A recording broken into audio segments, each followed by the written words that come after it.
Bienvenidos a este programa de Ciudadanos para los Ciudadanos. Hoy vamos a platicar de la relación que tiene en nuestro país la educación, la ciencia y la tecnología. Pareciera ser que es un tema muy trillado en donde siempre decimos que los centros educativos deben ser el espacio en donde los niños y los jóvenes tengan la posibilidad de acercarse a la ciencia y a la tecnología. Pero claramente vemos que en las sociedades modernas, en los países que han tenido la posibilidad de tener un desarrollo económico integral, son las sociedades en donde hoy la innovación tecnológica y la innovación del conocimiento ha predominado en los centros de educación. Cuando hablamos de la necesidad de generar nuevas oportunidades para los niños y los jóvenes, hablamos de cómo podemos formar a estas personas en las habilidades y en las competencias profesionales y técnicas que realmente respondan a las necesidades del sector productivo. En términos prácticos, esto significa si hoy en nuestro país tenemos un crecimiento importante de la industria automotriz, de la industria aeroespacial, de la industria farmacéutica, de la agroindustria, significa entonces que debe ser respaldada porque los centros de educación en las regiones y en las localidades en donde se lleven a cabo estas actividades, pues deben tener parte de su plan de estudios, de su currícula profesional, de que los profesores tengan las habilidades de llevar y educar a estos niños y estos jóvenes en esas actitudes y habilidades que se requieren para que esas industrias sean industrias de largo plazo y no únicamente sean industrias de coyuntura. Es por eso que hoy vamos a platicar con Enrique Villa, una persona que hoy es el presidente del Colegio de Sinaloa y que ha sido director del CONACYT y del Politécnico Nacional, para que nos platique desde su experiencia cómo tienen que ser los centros educativos, los formadores de científicos y tecnólogos que realmente permitan potenciar el talento que tienen muchos niños y jóvenes mexicanos y que responda a esta necesidad del sector productivo de consolidar a estas industrias que hoy están teniendo un boom importante en nuestro país.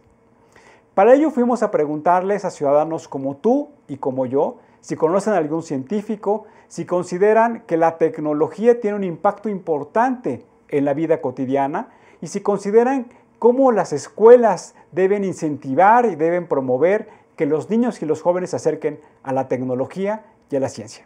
Vamos a ver lo que nos contestaron.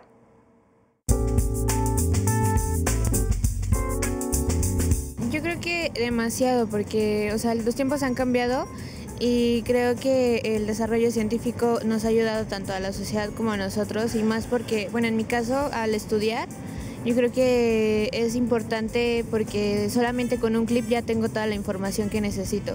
Es todo, pues tengo, bueno, el teléfono, internet, computadora, es todo, la verdad.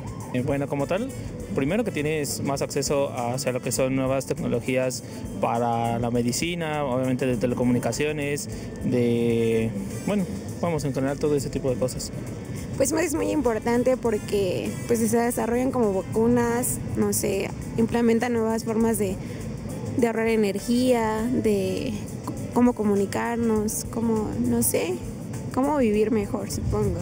Bastante, considero que el impacto científico nos va actualizando y nos da como opciones para cosas nuevas que podamos hacer. No, realmente no. Creo que la educación básica que tuve fue en una de gobierno y creo que realmente fue la más básica que me pudieron dar. Sí, puesto que es parte de mi desarrollo, ¿no? Día a día. Entonces, de cierta manera, pues está igual, en todo. Se relaciona pues también con parte de la tecnología, yo creo. La ciencia como tal vez no. Faltaron algunas cosas que ayudarían a hacer una mejor educación en México. Pues no lo creo, porque hemos tenido educación deficiente y eso no nos permite desarrollarnos como debería ser. Sí. ¿Por qué? Porque, estudié en una escuela particular, entonces en el momento en que empecé a estudiar ya había como este rollo de la tecnología, entonces empezaron a acercarnos bastante a cómo iba a desarrollarse posteriormente todo en la sociedad, ¿no? No, tampoco. No, la verdad no. No, la verdad no. Creo que el más conocido, el doctor Mario Molina. En las universidades. Ujú. No sé, bueno, por ejemplo en la UNAM hay muchos programas y muchas... sí, programas que están fomentando esto. Siento que sale de las universidades para la industria. O sea, que algún estudiante lo desarrolla dentro de su escuela y ya de ahí, no sé, alguien encuentra un patrocinador o algo así. Yo creo que en las universidades, pero no se les da como la motivación, aparte de que no tienen los recursos, porque pues he visto que hay muchas fugas de cerebros, entonces tienen como que esa capacidad de hacerlos en otros países. Creo que en las universidades, específicamente en lo que es el Poli en la UNAM. En la industria privada. ¿Por qué? Porque la competencia que hay en la actualidad demanda que se actualicen constantemente y que desarrollen nuevas tecnologías que les permitan llevar a cabo todos sus procedimientos y que mantengan esa competitividad.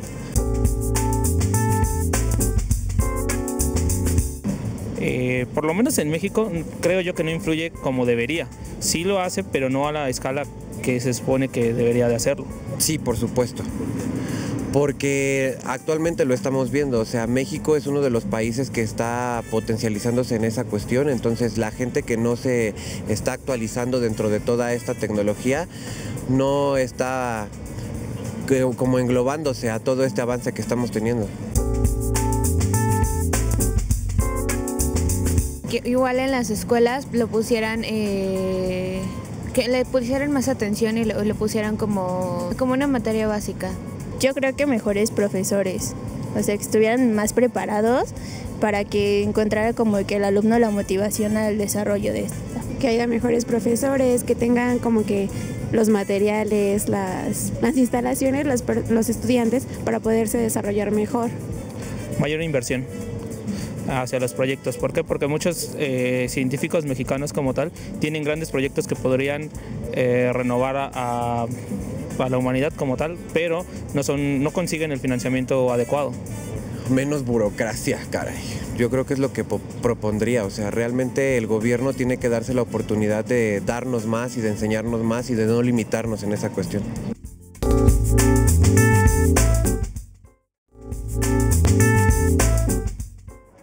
Estamos hablando de educación, ciencia y tecnología. Claramente, como pudimos observar en los testimoniales, muy pocas personas conocen a científicos mexicanos y claramente el talento y la capacidad de los mexicanos se ha visto reflejada en personas que han innovado en materia de protección medioambiental, como identificar el cambio climático, que han innovado, por ejemplo, en la creación de la televisión a colores, que han innovado, por ejemplo, en llevar a cabo y ser parte de la transformación tecnológica en materia de informática al compactar la información.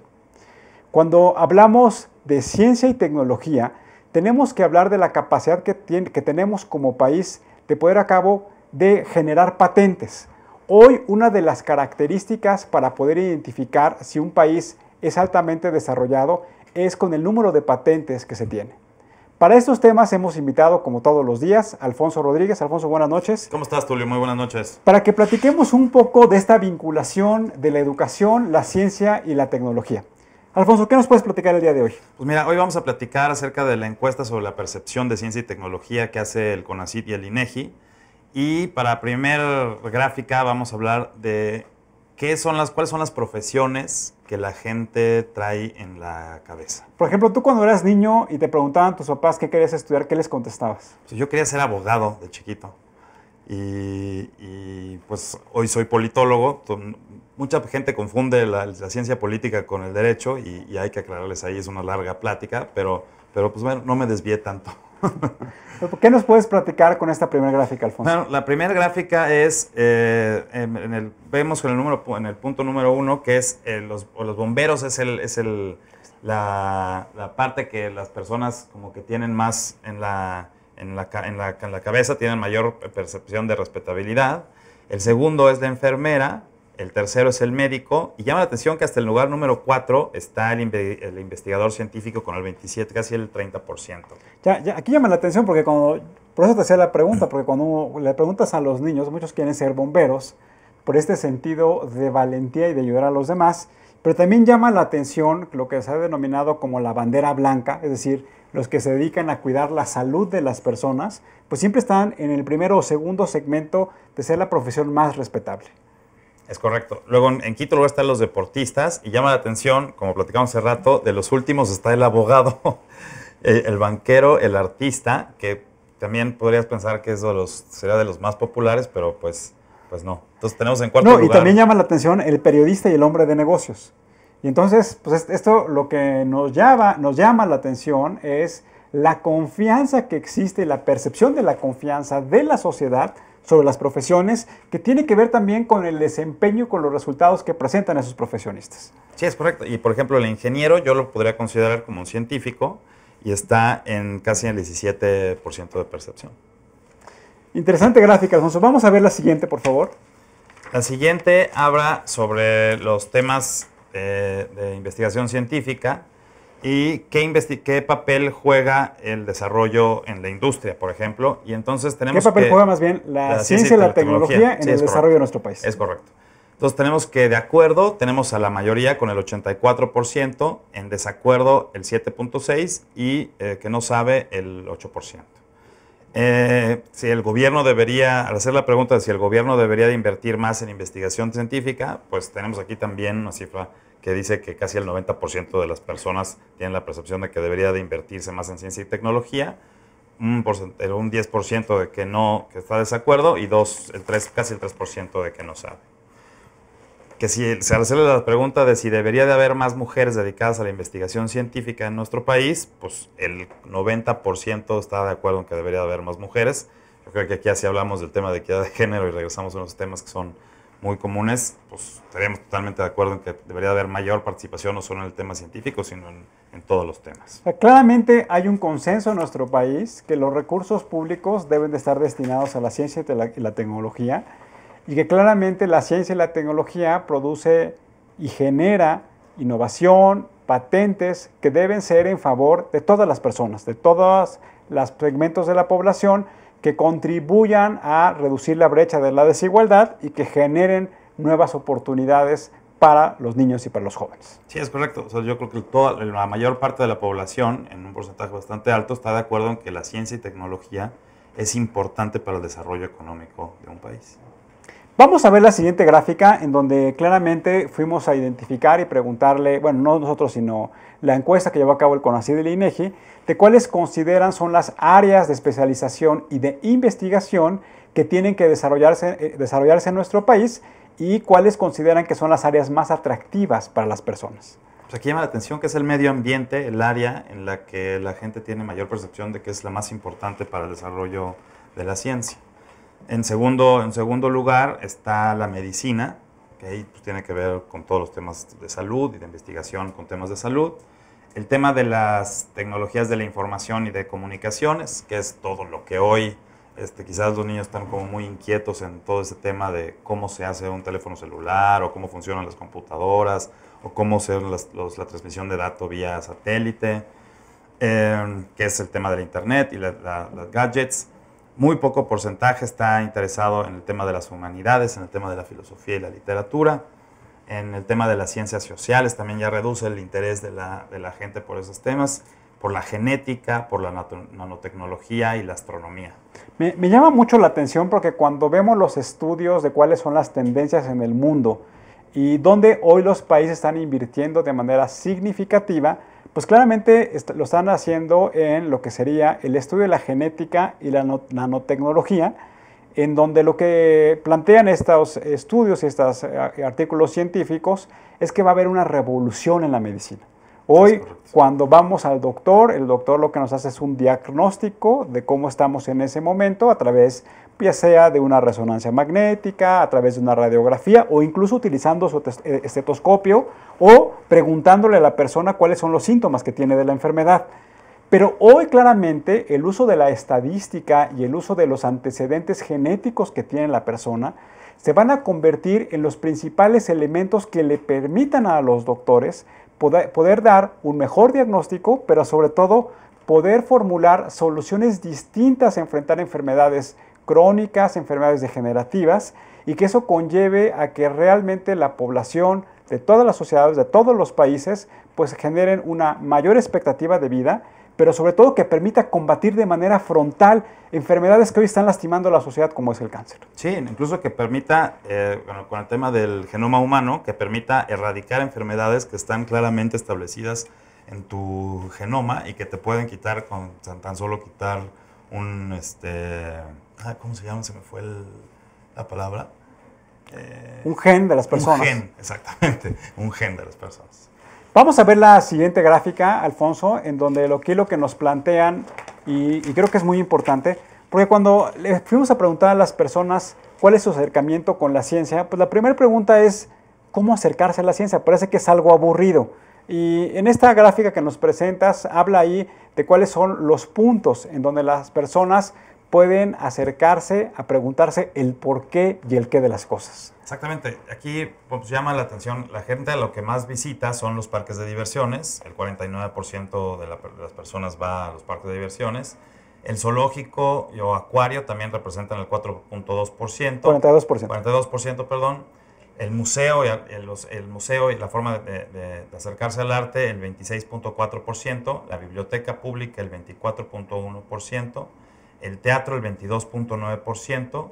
Exposiciones tecnológicas o industriales, el 18.5%, un museo de ciencia y tecnología, el 16.3%, el planetario, el 12.9%, y la Semana Nacional de Ciencia y Tecnología, el 8.2%. Aquí lo que estamos viendo es que, pues como que las personas tienen más interés en actividades como recreativas, como ir a un zoológico o a un parque, que acercarse a un planetario o a un museo de ciencia y tecnología. Pero claramente la recreación, Poncho, también puede ser el momento de acercarse a la ciencia y la tecnología. Si, por ejemplo, vas a un acuario con tus hijos y te preguntas cómo es que los caballitos de mar pueden flotar en el agua, pues hay toda una respuesta científica de cómo la presión del agua, como el peso específico que tiene el caballito de mar, hacen que se lleve a cabo esa acción. Y me parece que son de las cosas que tenemos que destacar en nuestro país para que los niños y los jóvenes, cuando se pregunten el porqué de las cosas, puedan tener ese tipo de respuestas. También llama la atención, yo me acuerdo, por ejemplo, que en el mundo, cuando aún no existían estos medios de comunicación tan interconectados y respuestas inmediatas, pues estaban las grandes exposiciones universales. Todo el mundo conocemos que Francia, una de sus características emblemáticas en términos de arquitectura es la Torre Eiffel, que claramente se inauguró cuando fue una de las grandes exposiciones industriales, en donde ahí los países iban a mostrar los adelantos tecnológicos.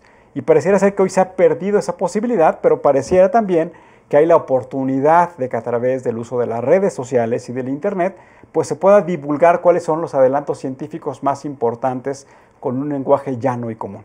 Sí, quizás es por eso que a lo mejor la gente, en vez de ir a una exposición tecnológica o a un museo en donde quizás pueda encontrar ahí las respuestas a sus preguntas, como tú decías, como de las preguntas que salen del acuario, pues entonces quizás el Internet es una herramienta que utilizan más comúnmente para acercarse al tema de la ciencia y la tecnología. Otra de las discusiones que hay en nuestro país, en todas las sociedades, es qué porcentaje del gasto público y del gasto privado se destina a conocimiento, a formación de innovación. Y eso tiene que ver, está relacionado fundamentalmente qué porcentaje del Producto Interno Bruto se está destinando al gasto científico. ¿Qué nos puedes platicar, Alfonso? Pues aquí podemos ver que el gasto en investigación y desarrollo científico y tecnológico... Vamos a ver la siguiente gráfica, perdón que interrumpa. Gracias. Sí, aquí vemos que estamos revisando 4 países, México, Brasil, Estados Unidos y China. Y en el 2011 México tenía un porcentaje del 0.42% con respecto del Producto Interno Bruto.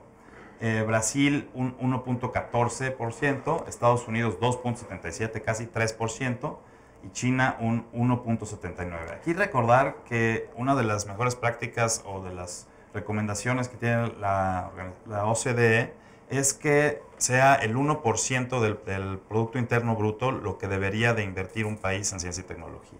Y aquí lo que nos llama la atención es que como Estados Unidos casi triplica esta recomendación, cómo México está por debajo de Brasil y cómo claramente China está entre el 1.8 y el 2% del Producto Interno Bruto, y Y eso de que lo que nos habla es de la creación de las patentes, de la formación de científicos, de la formación de líneas y de grupos de investigación en todas las áreas tanto de las humanidades como de las ciencias duras, pues está caracterizado en estos países. Sí, y cómo viene incrementando el porcentaje con año con año. Vamos a ver la siguiente gráfica, Alfonso, donde nos puedes platicar, en el caso de México, qué porcentaje del gasto público lo lleva a cabo el gobierno, el Estado, y qué porcentaje lo lleva el sector privado. Pues aquí vemos que el mayor porcentaje lo tiene el sector público con el 58%, y el sector privado participa en un 39%. Aquí lo que también les quiero compartir, algún día estaba platicando con el primer ministro alemán, y cuando les preguntábamos cuál era su visión de futuro de Alemania, él lo que nos decía es que claramente su modelo de desarrollo estaba orientado en la creación de patentes. Como ustedes saben, Alemania se dedica a generar nuevas innovaciones en la industria farmacéutica, en la industria automotriz, y lo que nos dice, hoy nuestro modelo de desarrollo está en que generemos nuevas y administremos las patentes que hoy tenemos, y eso lo que nos conlleva es que tenemos un modelo de educación dual, es decir, que las personas que están en un centro educativo al mismo tiempo estén recibiendo la formación técnica que les va a permitir ser mucho más eficientes y de mayor valor agregado en las industrias que están patrocinando, ya sea la escuela primaria, secundaria o incluso la licenciatura en esos países. Qué interesante. Hoy en México vemos que eso está totalmente desasociado. Vamos a ver la siguiente gráfica, Alfonso, en donde lo que podemos ver es cómo el gobierno federal está instrumentando el gasto en materia de ciencia. Es correcto. Aquí podemos ver, por ejemplo, que en el 2012 el avance general del conocimiento requería una inversión de 35,000 millones de pesos. El tema de desarrollo económico de 18,538 millones de pesos. Y el tema de salud y medio ambiente, 9,725 millones de pesos. Y que en el siguiente año, que es el 2013, más o menos las proporciones son las mismas.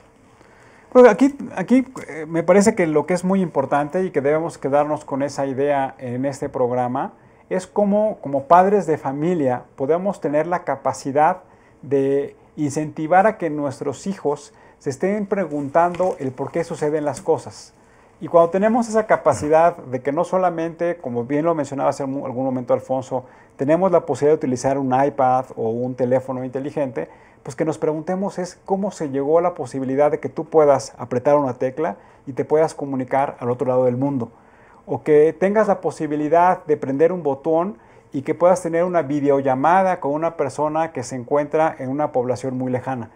Y me parece que si como ciudadanos tenemos la posibilidad de incentivar que nuestros hijos, que las personas que nos rodean en nuestra comunidad, tienen esta capacidad no solamente de asombrarse, sino tratar de identificar el de por qué funcionan las cosas, es una manera práctica y sencilla que nos permita tener un mayor acercamiento con la ciencia y con la tecnología. No, y además yo creo que también el tema de la ciencia y la tecnología está relacionado con el cometer errores, porque varios de los hallazgos, si no más, yo me atrevo a decir que la mayoría de los hallazgos científicos se deben a errores cometidos por la gente que estaba haciendo el experimento, ¿no? Que en términos prácticos se lo denomina como el método de la prueba y el error. Es correcto. Es decir, yo quiero correr y quiero correr en cierto tiempo, entonces pues tendré que practicar esa prueba durante muchas veces hasta que alcance el tiempo que me he comprometido. O sea, lo que yo estaba diciendo y a donde iba mi punto es a que hay que perder el miedo de cometer errores porque es parte del conocimiento científico el que nos lleva a lograr tener un desarrollo científico. Refraseando lo que dices, hay que perder el miedo a la innovación y todo lo contrario, enfocarnos en una cultura de aprendizaje que esté fundamentalmente determinada en la innovación, que nos pongamos como propósito que alguna innovación en nuestra vida cotidiana tenemos que hacer y que es nuestra responsabilidad documentar y compartir esa innovación para que se vuelva, bajo un método científico, en un elemento que se pueda reproducir no solamente en nuestra comunidad, en la sociedad, sino sobre todo en los sectores productivos. Es correcto. Alfonso, muchas gracias por acompañarnos como siempre. Muchas buenas noches. Vamos a regresar, hicimos una entrevista a Enrique Villa, que es el presidente del Colegio de Sinaloa y que ha sido director del CONACYT y director del Politécnico Nacional, que en esta entrevista que realizamos hace algunos días nos comparte cuál es su visión de cómo podemos fomentar la ciencia, la tecnología, pero sobre todo cómo articularla con la educación en México. Regresamos.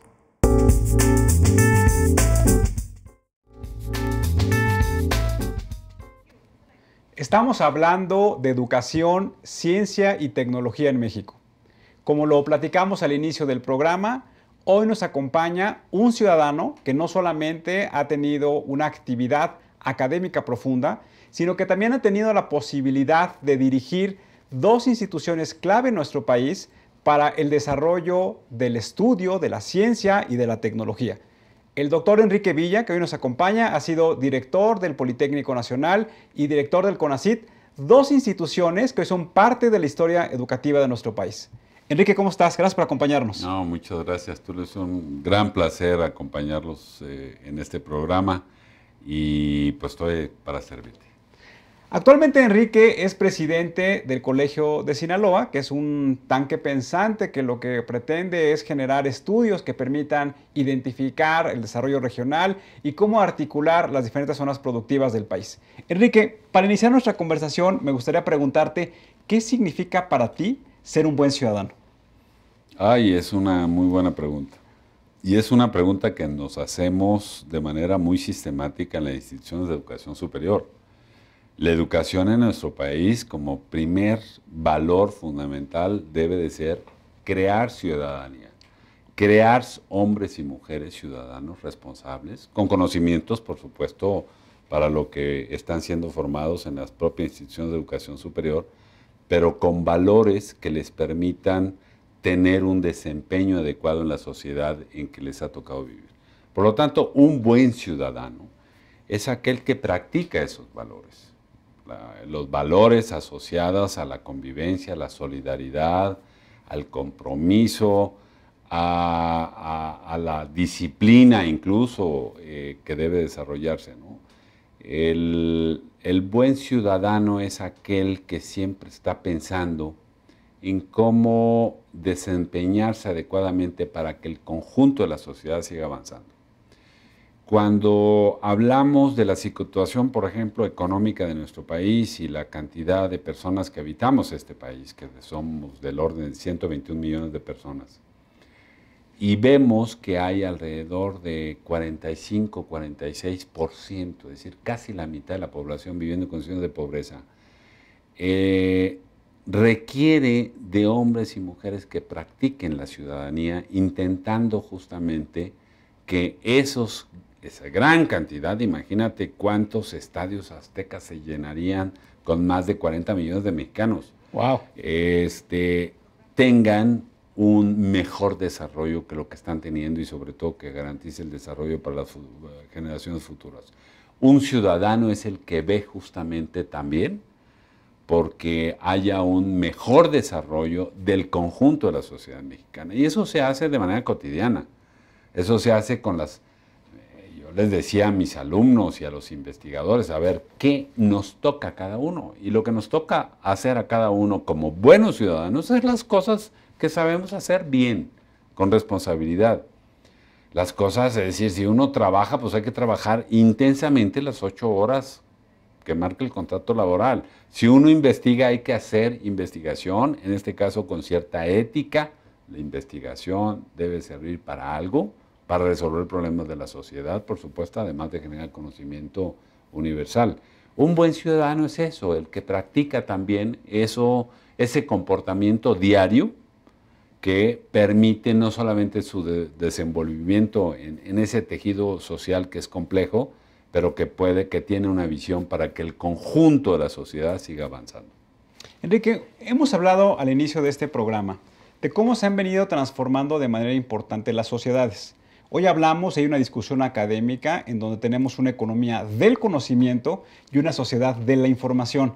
Y eso, para el tema que estamos hoy platicando con nuestros amigos, pues tiene una relevancia muy importante en cómo nuestro país puede verse inmerso en esa economía del conocimiento.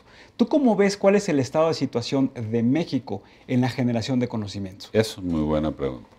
A ver, primero tenemos que aclarar, Tulio, lo que se entiende por economía del conocimiento, por sociedades de la información. Mira, anteriormente estoy hablando de hace 50, 60 años, los países del mundo eran ricos porque tenían abundancia de materias primas. Porque con la venta de esas materias primas y con la transformación de esas materias primas en productos elaborados, podía tener riqueza. Y esa riqueza bien distribuida genera beneficio y desarrollo social. Un investigador en Estados Unidos hace 25 años, Peter Drucker, empezó señalando que los países estaban pasando por una etapa donde el desarrollo de las tecnologías de información y comunicación iba a ser un cambio notable en los sistemas de producción. Ya no iba a ser suficiente, como venía sucediendo en el pasado, que hubiera mano de obra, trabajo, por supuesto, los elementos fundamentales del desarrollo industrial y maquinaria. Se necesitaba, estaba dándose un cambio, lo que en aquel momento prematuramente se le estaba ya denominando una sociedad basada en el conocimiento. Ahora, los países basan su desarrollo económico no solamente ayuda a tener materias primas. Quién sabe qué hubiera pasado con México si no hubiera tenido petróleo. De acuerdo. Somos un país rico porque ha tenido muchas materias primas. Tenemos costas, bosques, metalurgia, minas, etcétera, pero también fundamentalmente petróleo. Los países ahora, además de las materias primas, se ayudan y son fundamentales para su desarrollo social, basados en un nuevo concepto que es conocimiento. Y conocimiento, Tulio, tiene que ver con personas. Y conocimiento y personas tienen que ver con sistemas de educación, de formación, de ciencia y tecnología, que generen esa posibilidad de tener cada vez más ideas. El conocimiento genera ideas. Las ideas son generadas por personas. Estas personas se forman y desarrollan su actividad en las universidades y en los centros de investigación. Ideas que transformadas por las empresas a través de los esquemas de innovación generan benefactores para la sociedad. Una nueva pluma, un nuevo proyector, un nuevo alimento, un nuevo envase, son ideas que fueron transformadas por una empresa para buscar un posicionamiento y generar un benefactor para la sociedad. Eso es la economía del conocimiento. ¿Cómo se traduce esa sociedad del conocimiento, esa sociedad de la información? Se traduce en la necesidad de que tengamos sistemas de educación en el país mucho más desarrollados porque, como decía, personas, conocimiento, tiene que ver con los esquemas de formación. Nuestro país ha avanzado notablemente en los últimos 15, 20 años, pero todavía nos falta mucho. Solamente les comentaré 2 o 3 indicadores. Primer indicador. De cada 100 personas que están en edad de estudiar la educación superior en nuestro país, solamente 33 o 34 lo hacen. Quiere decir que se nos queda en el camino alrededor de 66 o 67 jóvenes que no ingresan a la educación superior. Es lo que se denomina tasa de cobertura. Se ha demostrado en los países desarrollados, cualquiera que tomemos, que en la medida en que haya mayores tasas de cobertura, es decir, que haya mayor cantidad de jóvenes para estudiar la educación superior, que ingresen y tengan la oportunidad de estudiar, hay mayor calidad de desarrollo. O sea, en la medida que haya más jóvenes, hay mejores servicios, hay más empleo, hay más benefactores para la sociedad. Bueno, este 33%, si nosotros lo comparamos con países de la región iberoamericana, resulta significativamente bajo. Argentina está por del orden de 45% en tasa de cobertura, que quiere decir que 45 jóvenes en edad de estudiar la educación superior ingresan. Chile anda por el orden del 50%. Se ha avanzado, como decía, en los últimos años, mejorando esas tasas de cobertura. Es decir, en otras palabras, abriendo espacios para que los jóvenes que tenemos en nuestro país puedan ingresar. En la medida que tengamos más jóvenes, vamos a tener más profesionistas mejor formados, vamos a tener más investigadores y vamos a tener más ideas que pueden trasladarse a la empresa. Segundo indicador que nos puede dar una idea de por dónde anda la calidad de esa sociedad del conocimiento en México. Punto. El segundo indicador tiene que ver con la calidad de la educación básica, Tulio. Tenemos problemas mayores, por eso se están planteando en estos tiempos esquemas de reforma a la educación. Pero cuando nuestros jovencitos, nuestros niños, medidos con estándares, medidos con las pruebas estandarizadas, como puede ser la prueba de PISA, la antigua prueba generada por la Secretaría de Educación Pública, que ha sido transformada últimamente, los conocimientos que tienen estos niños de primaria y secundaria están muy por abajo. En este momento, el país con menor desempeño dentro de los países de la OCDE. O sea, conocimientos en matemáticas, en comprensión lectora, es decir, habilidad para entender un texto y poder describirlo, ¿no? Y en ciencias naturales. O sea, si no estamos formando bien a los jóvenes de primaria, estos van a repercutir en toda la cadena de educación. Segundo elemento. Tercer elemento. La inversión en ciencia y tecnología que hace nuestro país ha avanzado notablemente en los últimos años. Fundamentalmente en este periodo de este gobierno federal ha habido un incremento muy importante. Sin embargo, estamos todavía en inversiones que no superan el 0.6% del Producto Interno Bruto. La UNESCO hace muchos años decidió que para que un país tuviera oportunidad de salir adelante en temas de desarrollo social basados en conocimiento, el país debería de invertir alrededor de un 1% de su Producto Interno Bruto en ciencia, tecnología e innovación. Bueno, estamos invirtiendo menos del 0.6%. Pero también, si nos comparamos con países de la región, podríamos ver que estamos muy lejos del 1.2 o 1.3 que está invirtiendo Brasil, o del 0.7 que está invirtiendo Chile, o del 0.6 que está invirtiendo también Argentina. Son indicadores que nos indican que para estar presentes en la ciudad del conocimiento tenemos que avanzar, como lo hemos hecho, pero quizá el tema fundamental es este. La velocidad a lo que lo hemos hecho es muy lenta. Tenemos que ir mucho más rápido, porque eso nos va a permitir generar un buen esquema de educación básica, un buen sistema de educación superior y, por supuesto, un sistema de ciencia, tecnología e innovación mucho más robusto que el que tenemos. ¿Cómo tenemos que hacerlo? Pues tenemos que hacerlo con mucha voluntad política, ¿no? Se requiere un proceso de transformación de la educación básica, como se está realizando. Se requiere mejorar las condiciones de la educación superior, teniendo más cobertura, más espacios con calidad. No se debe castigar. Que es muy importante, con calidad. Con calidad, sin duda. Mira, ha habido propuestas de políticos importantes en nuestro país donde dicen, a ver, vamos a universalizar la educación superior. Nadie puede estar en desacuerdo en ese tema. Sí, pero universalizarlo quiere decir 100% de cobertura. Todos los que tengan derecho ahí. Pero, ¿en dónde? ¿Con qué escuelas? ¿Con qué laboratorios? ¿Con qué profesores? ¿Qué profesiones? ¿Qué profesiones, por supuesto? ¿Con qué orientación? ¿Cuáles son las profesiones que se requieren para el desarrollo de nuestro país?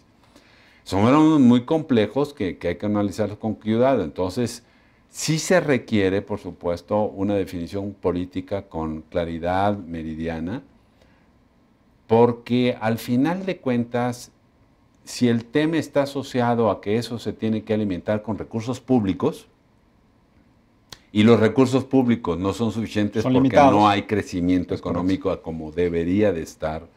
El crecimiento económico, tú eres experto en ese tema, de nuestro país en los últimos 15 años, 16 años, no ha superado el 2.1, 2.2%. La tasa de crecimiento de la población económicamente activa está por encima del 3%. Cuando el crecimiento económico no supera el crecimiento de la población económicamente activa, hay problemas sociales. No hay empleo, hay problemas como lo estamos viendo en diferentes regiones del país, ¿no? Por eso se requiere una prioridad de los que toman decisiones en la política, en el gobierno, los que tienen una influencia, para pensar que este tema es prioritario y que quizás se va a dejar sin cubrir adecuadamente con la cobija del presupuesto público algo para ayudar a mejorar la educación de nuestro país. Yo no lo veo de otra manera. Déjame desmenuzar un poco lo que has venido planteando, porque planteaste conceptos de verdad realmente profundos, pero me gustaría a nuestros amigos que nos están viendo, a los padres de familia que hoy tienen la preocupación de que tienen hijos que tal vez estén en la preparatoria, Sí. en donde hoy claramente en nuestro país las ciencias sociales son las que tienen una mayor cobertura en las instituciones de educación superior, en donde cuando un padre piensa que su hijo quiere ser científico, pareciera ser que los incentivos están al revés. Cuando en las economías desarrolladas, pues claramente las personas que estudian algún tipo de ingeniería, algún tipo de ciencia exacta, tienen todos los incentivos adecuados para que no solamente vayan a estudiar la licenciatura, sino también tengan ya casi garantizado estudiar la maestría y el doctorado con una alta especialización y que eso conlleve a que realmente sean articulados a los sectores productivos y lo que genere es certidumbre para que ese joven que toma esa decisión tenga ya claro que su entrada al mercado laboral está casi asegurada. Hoy pareciera ser que en el mercado educativo y en el mercado laboral de nuestro país, la ciencia no es una de las opciones que hoy los jóvenes están optando. ¿Qué tenemos que hacer? Tú ya mencionaste algunos elementos. ¿Por qué tenemos que hacer como país para generar los incentivos adecuados para que los jóvenes, para que los niños, dentro de su anhelo de crecimiento, vean a la ciencia como un ámbito donde se pueden desarrollar? Es muy acertado lo que comentas. A ver, ¿qué podemos hacer para tener más ingenieros y más científicos en la educación de nuestro país en términos de matrícula? Primero, algo que es fundamental. Tenemos que incentivar y mejorar la enseñanza de las ciencias desde la educación primaria. De acuerdo. A ver, ahí empezamos a echar a perder al chavito, ¿no? Con las matemáticas y las ciencias naturales y las ciencias exactas, y entonces tenemos malos o profesores deficientemente formados en ese sector, como también tenemos muchos muy buenos, y empezamos entonces a desmotivar a que en la secundaria o en la preparatoria se vayan orientando los jóvenes hacia carreras de las ciencias duras. Punto uno. Punto dos. Yo creo que tenemos que estimular. Mira, te comento un programa que con estas responsabilidades que ahora tenemos en Sinaloa, en el Colegio de Sinaloa, estamos desarrollando con el apoyo del Consejo Nacional de Ciencia y Tecnología. Es un programita que le hemos denominado Con C de Ciencia. Lo que hacemos es... Con C de ciencia. Pero puede ser con C de ciencia. Sí, claro. También es muy buena idea. Cae ese apetito. Es muy buena idea. Vamos a valorar si le cambiamos el nombre. Está muy bien. Bueno, lo que hacemos es reunir a una buena cantidad de jóvenes preparatorianos, que es ahí en un momento donde la orientación vocacional es muy importante, para llevar investigadores, gente que tiene un doctorado, que ha llevado una carrera científica, que tiene productos muy importantes de su actividad de investigación, y mostrárselos ahí para decirles que son de carne y hueso. Y el investigador les habla en un lenguaje. Hablar con jóvenes preparatorianos es un brete al demonio. Claro. ¿No? O sea, hay que ser muy dinámicos, hay que tenerlos, si no se nos duermen o agarran el celular y agarran el monitor, el primer monitor que tienen ahí enfrente, y se pierden de la plática. Espero que no quieras agarrarte aquí enfrente. No, por supuesto. Tiene que ser algo muy dinámico. Los escogemos, no cualquier investigador tiene habilidades para enchufarse con los chavos, ¿no? Que les hablen su lenguaje.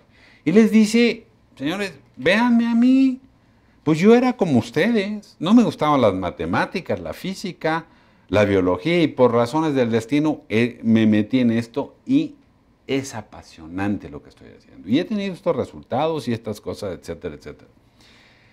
Lo que intentamos con eso tiene varios propósitos. Uno es muy orientado al tema de orientación vocacional, es decir, rescatar jóvenes. Lo que yo les propongo al investigador que llevamos a la plática es, a ver, de un grupo de 500, 600 jóvenes, lo que quiero es que a la salida haya uno al menos, o una, que diga y que se lleve en su chip, en su cabeza, quiero ser como él. Claro. Con uno que hagamos. Y si le pegamos a crear un Carlos Slim, mira, ya le hicimos, desde le va a dar trabajo a muchos más. Claro. Pero por el otro lado tiene una orientación importante para mi estado, que seguramente es importante para muchos estados de la República.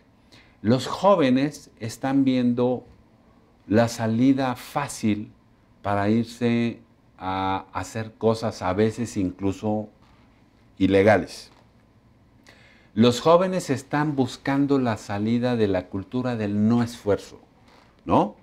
O sea, yo quiero volverme rico de la noche a la mañana y si esta salida lateral que me está ofertando por ahí tal grupo donde lo único que tengo que hacer es cargar una pistola y traer mi Hummer y hacer lo que ellos me digan y me van a pagar un buen dinerito a pesar de que pueda tener la expectativa de que voy a vivir poco tiempo, lo hace. O están los otros que, influenciados por los medios de comunicación, se quiere volver artista estrella y tal y volverse rico de la noche a la mañana. Y lo que intentamos con esto es hacer, incentivar y que piensen en sus pocos momentos donde pueden pensar, por los distractores que tienen, en que hay un valor en la cultura del esfuerzo. Que hay que formarse, que cuesta trabajo, por supuesto, y que nos permita tener jóvenes mejor preparados en el futuro. Bueno, ese tipo de cosas nos debe permitir de ir cambiando un poco la visión de un joven para elegir la carrera, además de la formación básica sólida. ¿Por qué se están yendo a carreras, como tú decías, de las ciencias sociales?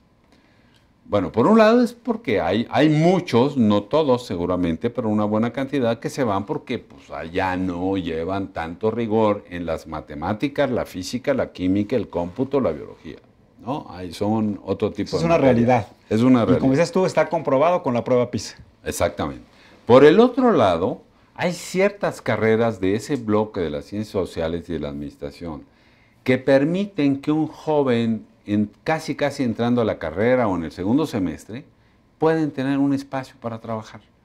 Los contadores así lo hacen. Desde el segundo o tercer semestre ya están trabajando en un despacho. Los abogados, provocados por la situación socioeconómica de sus muchachos, ¿no? Que necesitan aportar algún recurso a su familia y entonces tienen que trabajar por otro lado. Los que estudiamos ingeniería, no se puede. Porque es tan intenso, porque no hay tiempo, porque hay que dedicarse a eso, si no, uno no puede librar las materias, ¿no? Eso también tiene una correspondencia asociada a la vocación.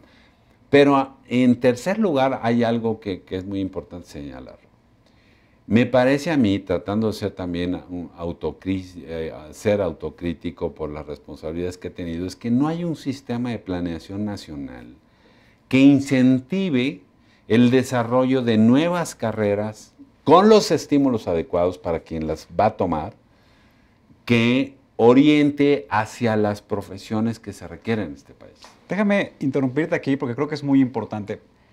Esta ausencia de este sistema que vaya orientando, como lo hacen en otros países. Sin duda, Canadá es uno de ellos. También está vinculado con el sector productivo del país. Sin duda. Una de las características también de los países con grandes economías es que las industrias, la industria farmacéutica, la industria automotriz, por poner algunos ejemplos, claramente patrocinan a centros de investigación y centros de formación para que esos jóvenes se conviertan en parte del capital humano que va a seguir desarrollando la innovación y la ciencia en esos sectores productivos. ¿Qué nos ha faltado en México para que podamos dar esa articulación?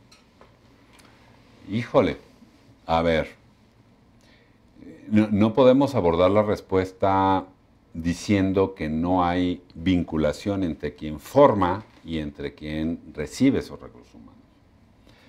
Efectivamente, las universidades hemos corrido por una pista y el desarrollo industrial ha corrido por otra pista. Los puntos de encuentro han sido mínimos, que son los fenómenos de vinculación, que ahora lo decimos de manera sistemática. Es decir, hemos definido programas de estudio que forman ingenieros, físicos, matemáticos, contadores, biólogos, sin tener claro, los hemos definido desde la academia, sin tener claro las necesidades de quien lo va a utilizar, de quien lo va a contratar. Para poder hacer eso se requiere tener una vinculación adecuada para que estos nos orienten también sobre el tipo de perfil de profesionista que se requiere. Pero esa explicación sería insuficiente si no entendemos cómo se desarrolló industrialmente nuestro país, que era innecesaria esa vinculación. O sea, pasamos de una economía cerrada, una economía en donde era protegida por las normas, las leyes mexicanas, en donde producíamos quizás sin tener esquemas de competencia basados en calidad. Alguien que producía zapatos tenía garantizado que iba a seguir produciendo zapatos porque no tenía competencia interna. Por señalar solamente ese ejemplo, a una economía, y entonces en todo ese proceso, pues no había necesidad de usar tecnología nacional. Nos vendían la tecnología como paquetes, la usábamos en la propia empresa, no generábamos el incentivo entre empresa y universidad o centro de investigación de desarrollar la tecnología en nuestro país, tecnología endógena, en donde mucho de eso va justamente los recursos humanos, la formación de recursos humanos. Eso genera entonces una separación, diferente al modelo alemán, donde prácticamente la universidad está dentro de la empresa y la empresa está dentro de la universidad. La formación dual, como se llama. La formación dual, por ejemplo. Las escuelas que todos los universitarios sabemos que han funcionado en ese esquema que interactúa perfectamente son las famosas Fachhochschulen en Alemania, donde hay una interacción, hay una imbricación, en donde no hay diferencia entre la universidad y la empresa.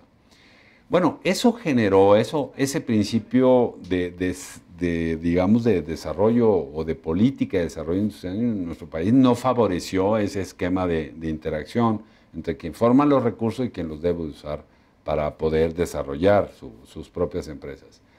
Se viene un esquema de apertura. Ahora estamos en un mundo abierto donde ya la empresa de zapatos que decía hace un momento tiene que competir con una que está enfrente, que es China, y con otra que es española, y sabe que para poder subsistir en este medio competido necesita tener buena tecnología que pueda producir un bien más barato con un nicho de oportunidad de mercado mejor que sus competidores a menor precio. Y sabe que es fundamental la tecnología para poder hacer eso y los recursos humanos que requiere para poder operarla. Y entonces se está provocando paulatinamente, no es un fenómeno resuelto, que haya un acercamiento entre la empresa de zapatos con la universidad o con el centro de ingeniería para que le desarrollen quizá el proceso, que desarrollen un proceso para usar energía menor para abaratar sus costos, etcétera, etcétera. Se está dando ese proceso. Más difícilmente se está dando en ciertos sectores universitarios el asunto de definir entre ambos los perfiles. Hay ciertos sectores, como puede ser el Instituto Politécnico Nacional, las universidades politécnicas, el CONALEP, las universidades tecnológicas, donde parecería que hay un caldo de cultivo mucho más favorable para que interactúen la empresa y la institución de educación superior. Pero la gran mayoría todavía tienen problemas donde no hay interacción entre el empresario y entre la institución que está formando recursos humanos. Debe de existir, y yo creo que se están dando pasos en ese sentido. Se están generando comités de vinculación por estados, un comité nacional de vinculación, se están generando programas de técnico medio, técnico superior universitario, donde hay una participación de una cámara industrial, como lo está haciendo Coparmex o Concamín o Canacintra en este momento, con ciertos sectores, como puede ser CONALEP, que va orientado a ese esfuerzo, ¿no? Definamos cuál es el perfil que necesito y dónde debes de poner las canicas para el proceso de formación universidad de X, Y, Z, ¿no? Ahora, no todo en la formación universitaria, y es mi opinión más profunda, debe de estar vinculada a una demanda de un sector empresarial. ¿De acuerdo? O sea, requerimos filósofos. Bueno, una empresa no requiere filósofos, ¿no? Requerimos sociólogos, requerimos historiadores, requerimos otras orientaciones que son fundamentales para el desarrollo de un país. Pero cuando hablamos de ingeniería no hay de otra, ¿eh? Requerimos que el ingeniero pues sepa justamente lo que necesita la empresa para poder desarrollar esa empresa. Porque si no está formado en ese esquema, no hay forma. Enrique, muchas gracias por habernos acompañado el día de hoy. Creo que nos ha quedado muy claro esta necesidad que tiene el país de definir una visión de futuro de cómo articular el modelo educativo con el modelo de desarrollo industrial. Y eso me parece que podría sonar aburrido, pero debe ser una de las prioridades que nosotros los ciudadanos debemos exigirle a nuestros gobernantes y que debemos de trabajar también como padres de familia con las instituciones educativas para que les demos una expectativa de futuro a niños y a jóvenes que viven en condiciones de desigualdad, en condiciones de muy pocas oportunidades. Y esa me parece que es una responsabilidad ciudadana que todos debemos asumir. Sin duda.